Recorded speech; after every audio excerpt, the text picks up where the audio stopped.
की लड़ाई से कांग्रेस ने जन्म लिया, लेकिन अंग्रेजों की दलाली से आरएसएस ने जन्म लिया और आरएसएस से भाजपा ने जन्म लिया।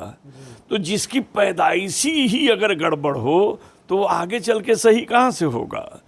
तो जो देश को गुलाम बनाने वालों के साथ रहकर मुखबिरी करने वालों से पैदा होने वाली पार्टी दूसरे की आज़ादी छीनने का ही काम करेगी। फिर आप जानते हैं पुलवामा ने जिताया, वरना जीतने किसी की कोई उम्मीद नहीं थी। हमारे देश में होता क्या है कि हम अपनी भूख प्यास सब जो है उन्माद में भूल जाते हैं। सेंट्रल में सरकार रहेगी उसके डर से ये काम ही नहीं करेंगे। आजम खां की हिफाजत नहीं कर सकता है अगर आपका मुलायम सिंह और उसका लड़का अखिलेश, तो हर मुसलमान की क्या कर सकता है जो उसके लिए क्या क्या नहीं किया। तो ये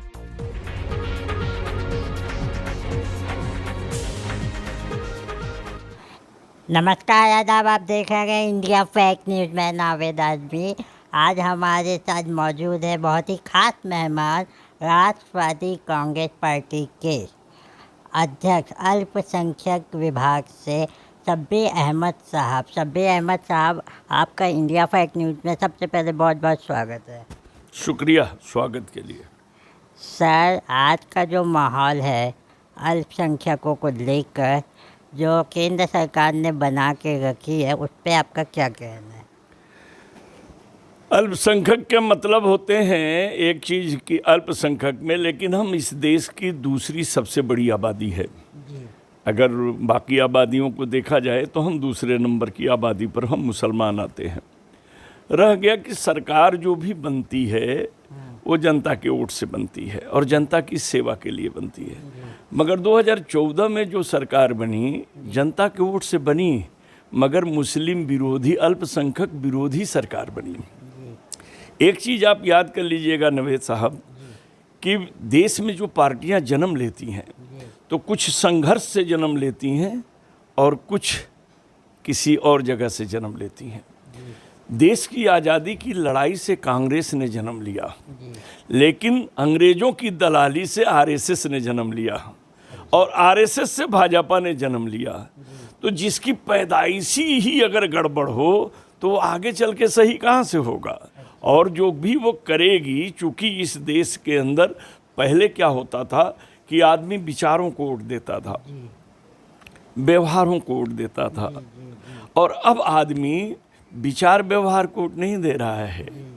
अब आदमी वोट इनको हराने के लिए उनको दे रहा है, इनको दबाने के लिए उनको दे रहा है। तो ये सरकार का एजेंडा ही था अल्पसंख्यक विरोधी, और उस विरोध के आधार पर एक समुदाय एकजुट हुआ। और उस एकजुट होने के में दो रास्ते थे, पत्रकारिता और कुछ सोशल लोगों ने सरकार को बदनाम किया। तो आप ये न जानिए कि भाजपा को जिताया गया नहीं, कांग्रेस को हराने के लिए विकल्प भाजपा दिखाई दी, इसलिए भाजपा को जिता दिया गया।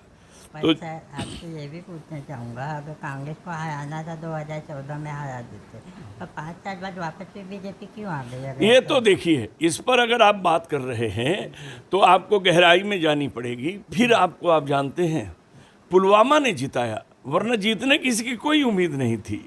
हमारे देश में होता क्या है कि हम अपनी भूख प्यास सब जो है उन्माद में भूल जाते हैं। जब किसी प्रकार का एक उन्माद पैदा कर दिया जाए, आपको मालूम है ना कि इस सरकार की दो ही मुखालिफ चीज़ें हैं और दो ही इनको जिताने की बुनियाद है। एक पाकिस्तान, दूसरा मुसलमान। ये दो को जितना ये गाली देते हैं उतना इनकी ताकत बढ़ती है। जब देश की राष्ट्रीयता की बात आ जाती है तो पाकिस्तान को छेड़ देते हैं, और जब दूसरी बात आ जाती है आपस में तो मुसलमान को छेड़ देते हैं। तो ये जो दूसरी बार जो जीते वो पुलवामा के योजनाओं के कारण जीते, वरना इनकी ताकत नहीं थी कि जीत जाए।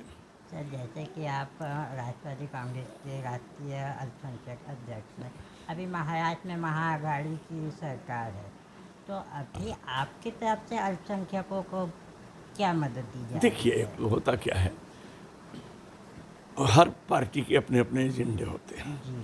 हम शुरू से कांग्रेस और हम राष्ट्रवादी एक साथ रहे। बीच में अलग हुए, तब ये भाजपा बैठ गई और फिर आज हम शिवसेना को लेकर के हैं। तो आप ये बता दीजिए, जहाँ एक मांसाहारी, एक शाकाहारी और एक फलहारी हो, तो ये तीनों के बीच में आदमी को समझौता कर लेना पड़ता है। तीनों अपने अपने भोजन नहीं करते हुए शाकाहारी पर आकर टिक जाते हैं। तो चूंकि शाकाहार में दूसरा भी आ जाता है और जो फलहार करने वाला है वो भी शाकाहार को प्यार कर लेता है, तो हमें ये हो जाता है। तो आज जैसे एक बात आपको बताता हूँ कि हमारे आदरणीय शरद चंद्र जी पवार साहब ने मुस्लिम आरक्षण और मुस्लिम की बात शुरू की और सबसे पहले शुरू की, लेकिन जब हम इसको उठाने के लिए आगे बढ़ने लगे तो आपको मालूम है हमारे ही कौम के जो रहबर वहाँ बनकर बैठे हुए हैं, हम भी एक रहबर हैं, लेकिन सरकार के अंदर जो भागीदार बनकर बैठे हुए हैं वो कहने लगे कि अगर अभी हम इस मुद्दे को उठाते हैं तो मराठा हमारे खिलाफ हो जाएंगे, क्योंकि उनके आरक्षण को सुप्रीम कोर्ट ने रद्द कर दिया है, इनका मामला हल हो जाने दो। यानी जैसे पड़ोसी दो लड़ रहे हैं और बीच में हम भी कूदेंगे तो कोई ना कोई पड़ोसी कहेगा ये ससुर हमको सताने आ गए हैं, तो हम थोड़ा मुंह बंद कर लिए। और उसका एक और कारण है नदीम बाबू, ये भी आप याद कर लीजिएगा कि जो सरकार सेंट्रल की हमें संरक्षण नहीं दे सकती है, वो हमें आरक्षण क्या देगी। हमारे हाई कोर्ट के दिए हुए फैसले को भाजपा की सरकार नहीं मानी। उन्होंने कहा सारे आरक्षण निकाल लो, एजुकेशन के आरक्षण रहेंगे, ये हाई कोर्ट का फैसला था। इसको भी भाजपा की जो 14 में बनी हुई सरकार 19 तक नहीं मानी, और भाजपा के साथ रहने वाली शिवसेना। आज हमारे सामने है कि क्या हम भाजपा को फिर से मौका दें या अपनी ताकत बढ़ाएं, सत्ता से इनको दूर रखें, वक्त का इंतज़ार करें, और जब वक्त कायदे का मिल जाए तो फिर अपनी समस्याओं का वार करें। अब आप भी बताइए क्या करें। हमारे सामने एक समस्या है, हमारी समस्या है, जटिल है, लेकिन अब आप जानते हैं ना कि आज के दौर में सेंट्रल गवर्नमेंट की हालत, आपने हमारी स्टेट की हालत पूछी, आज हम 3 चीज़ों से मार खा रहे हैं। एक जीएसटी के पैसे नहीं आ रहे हैं, प्राकृतिक आपदा से भी हम मार खा रहे हैं, कोरोना से भी हम मार खा रहे हैं, तो हम परेशानियों में परेशान होते जा रहे हैं। तो आज आप ये बताइए, ये मौका है क्या इन मुद्दों को उठाने का। हमको समय के साथ चलना पड़ेगा।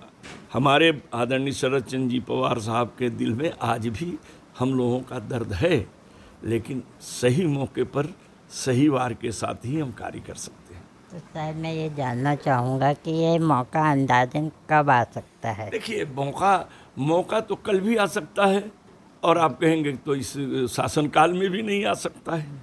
हम मौके के तलाश में हैं। कारण देखिए, कभी भी एक चीज़ आप बता दीजिए कि आदमी सोचा था कि ये ख़त्म होगा, आज 2 साल से तो हमारे आंदोलन की एक्टिविटीज़ भी मार खा चुकी है, अकोला ये कोरोना में। अब आप ये बता दीजिए कि आज ओबीसी वाले भी चिल्ला रहे हैं और वो भी चिल्ला रहे हैं, और हम भी चिल्लाने जाएं तो हमारे को देखिए, आज के ज़माने में रोते हुए बच्चे को माँ दूध पिलाती है, ये भी गारंटी नहीं है, और उसका अंगूठा भी तो उसके मुंह में डाल देती है, किसी को चाट और चुप हो जा, ये भी तो हो सकता है। और आप ये जानते हैं, आरक्षण स्टेट गवर्नमेंट का नहीं है, आरक्षण कभी भी सेंट्रल गवर्नमेंट का है। और जब सुप्रीम कोर्ट ने आदेश दे दिया कि 50% से ऊपर के आरक्षण को हम मान्यता नहीं देंगे, जिस आधार को लेकर के ये किया गया, तो जब तक कानून में संशोधन नहीं हो जाएगा तब तक क्या मिलने वाला है, आप ही बता दीजिए। तो ये बात तो आपकी सही है कि आरक्षण सेंट्रल गवर्नमेंट के अंतर्गत आता है, तो उसके लिए आप ज़्यादा कुछ कर नहीं सकते, लेकिन इसके अलावा भी व्यापार अध्यादेश जारी करा सकते हैं, सरकार हमारी करेगी, लेकिन अभी देख रहे हैं ना, तू मैं चल रहा है, जब थोड़ा सा। तो इसके अलावा व्यापार भी है और एजुकेशन है, उसमें भी तो आप अल्पसंख्यकों के लिए क्या। देखिए, हम लोगों ने शरद चंद्र जी पवार साहब ने मौलाना आज़ाद आर्थिक विकास महामंडल का निर्माण किया, और उसके पीछे यही था कि हम बच्चों की पढ़ाई में मदद करें, और छोटे छोटे उद्योग में, पान ठेले, इसमें उसमें हम मदद करें। लेकिन नतीजा हमने भी देखा, हम उसके डायरेक्टर रह चुके हैं, कि हमारी कौम ने दुकान के नाम पर लोन लिया और बच्चों के खतने में खर्च कर दिया। जो सच्चाई है इसको आप जान जाइएगा।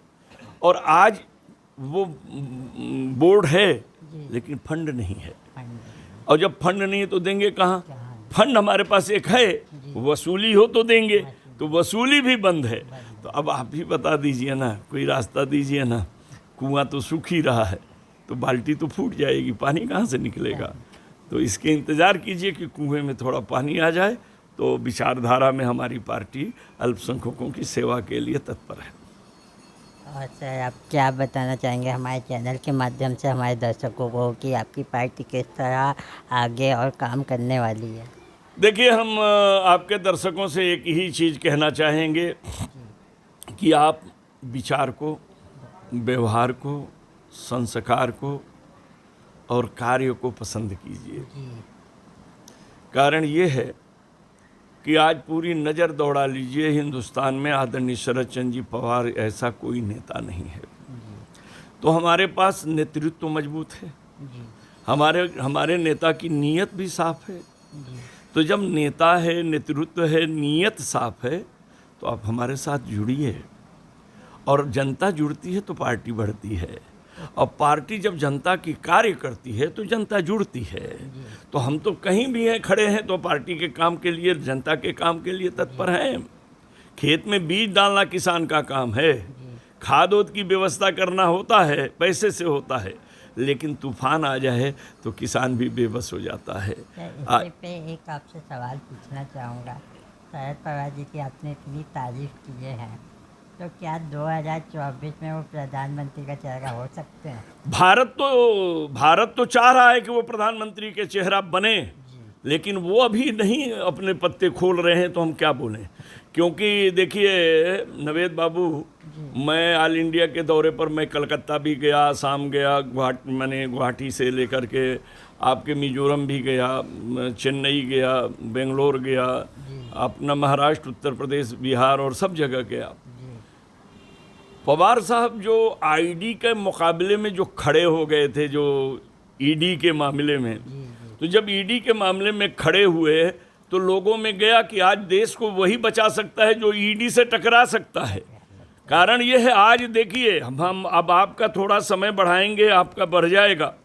आज ये बता दीजिए कि ईडी के डर से मुलायम के मुंह बंद हैं, उनके बेटे के मुंह बंद हैं, मायावती के मुंह बंद हैं।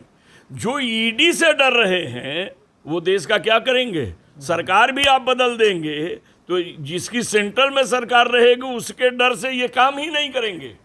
आजम खां की हिफाजत नहीं कर सकता है अगर आपका मुलायम सिंह और उसका लड़का अखिलेश, तो हर मुसलमान की क्या कर सकता है, जो उसके लिए क्या क्या नहीं किया। तो ये सारी चीज़ों में जाइए।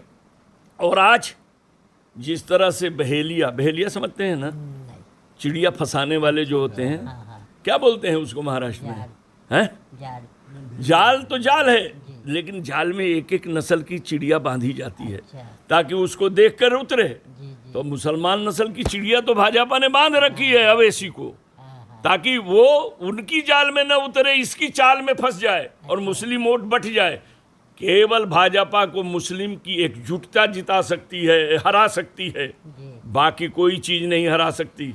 आप बंगाल के रिजल्ट पर भी जाएंगे तो बंगाल में भाजपा के पैर को जमने से अगर किसी ने रोका तो केवल एम ने रोका। M for Muslim, M for mahila. जब मोदी जी ओ दीदी की जुकरई करने लगे, महिलाएं नाराज हो गईं और मुसलमान एकजुट होकर के गिरे। यहाँ तक कि अवैसी के डफली डफला को सबको बंद कर दिए, बाजा और नाटक ये दिखा नहीं सके। तो आज इस देश को अगर बचाने का काम कोई कर सकता है तो मुसलमानों की एकता कर सकती है। चलिए सर, आपने इतना कीमती समय दिया, इतनी सारी जानकारी दी है, उसके लिए बहुत बहुत धन्यवाद सर। हम आपका धन्यवाद करेंगे। देखिए, आप पर एक शेर हमें याद आ रहा है जो मैं कह देना चाहूँगा कि जुबां को ताला लगाकर मेरे जहन को गुलाम बना नहीं सकते। जी जी जी जी। जुबान पर ताला लगाकर मेरे जहन को कैदी बना नहीं सकते। जी। खून तो खून है, जी। हथेली पे जम नहीं सकता। जी। हमारे खून को मेहंदी बना नहीं सकते। तो आप जिस हालात में हैं उसके बाद भी बुलंद ख्यालों के साथ और पक्के इरादों के साथ जी। अच्छों से अच्छा काम आप कर रहे हैं, जी। इसके लिए मैं आपका आभारी हूँ, मैं आपका शुक्रगुजार हूँ। धन्यवाद सर। हमारा चैनल सब्सक्राइब करें और बेल बटन दबाना ना भूलें।